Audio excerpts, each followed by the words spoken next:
জিহাদির বাচ্চা, মৌলবাদের বাচ্চা, পাকিস্তানের বাচ্চা, এখানে সাইজ করতে এসেছি, সাইজ করতে এসেছি। দেখুন, আমি পার্সোনালি বিশ্বাস করি না যে পাকিস্তানের বাচ্চা বলে মুসলিমদের ভর্ৎসনা করা যেতে পারে ভারতবর্ষ অন্তত। কারণ ভারতবর্ষে যেসব সংখ্যালঘু সম্প্রদায়ের মানুষ আছে তারা ভারতবর্ষের সন্তান, ভারত মাতার সন্তান। ভারতবর্ষকে ভালোবেসে তাদের পূর্বপুরুষরা ভারতবর্ষে ছিলেন। কোন রকমের ধর্মীয় ভাগাভাগি বা ধর্মীয় বিভাজনে তারা যাননি। তারা ধর্মনিরপেক্ষ ভারতবর্ষকে চুজ করেছিলেন এবং ধর্মনিরপেক্ষ ভারতবর্ষে থাকার মতামত তারা নিয়েছিলেন এবং সেই কারণে তারা ভারত মাতার সন্তান হয়ে সারা জীবন থাকবেন। অনেকে চলে গেছেন, অনেকে স্বাধীনতায় নিজের প্রাণ দিয়েছেন, নিজেদের প্রাণ বিসর্জন করেছেন। বহু মুসলমান সম্প্রদায়ের মানুষ স্বাধীনতায় নিজের প্রাণ বিসর্জন দিয়ে দিয়েছেন। তাদের জেনারেশন বাই জেনারেশন তারা এখন ভারতবর্ষে আছেন। অতএব পশ্চিমবঙ্গের ভারতবর্ষের সকল মুসলমান সম্প্রদায় শুধুমাত্র ভারত মাতার সন্তান, ভারতবর্ষের সন্তান। পাকিস্তানের বাচ্চা বলে ভারতবর্ষে কোনো মুসলমানকে ডাকা যায় না।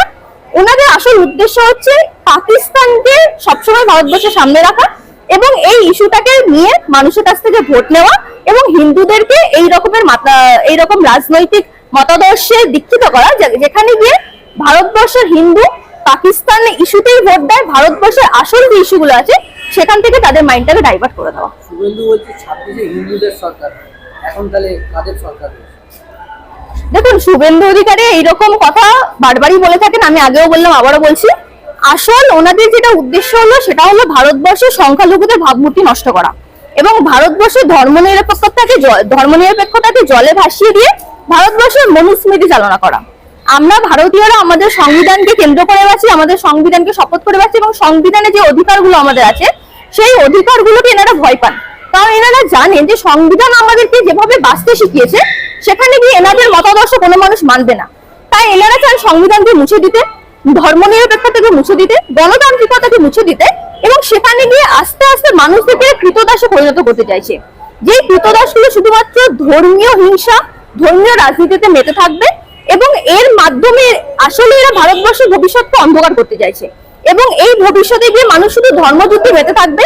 শিক্ষা নিয়ে কোনো আলোচনা হবে না, কর্মসংস্থান নিয়ে কোনো আলোচনা হবে না, শিল্প নিয়ে কোনো আলোচনা হবে না এবং উন্নতি নিয়ে কোনো আলোচনা হবে না।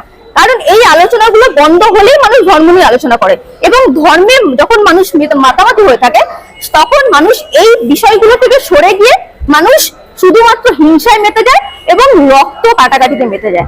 আমাদের ভারতবর্ষ, আমাদের সংবিধান আমাদেরকে ধর্মনিরপেক্ষতা শিখিয়েছে, আমাদেরকে যেই কাঠামোতে তৈরি করেছে সেই কাঠামোতে চললে এরা জানে যে ভারতবর্ষে কোনোদিনও হিন্দু রাষ্ট্র তৈরি করা সম্ভব না।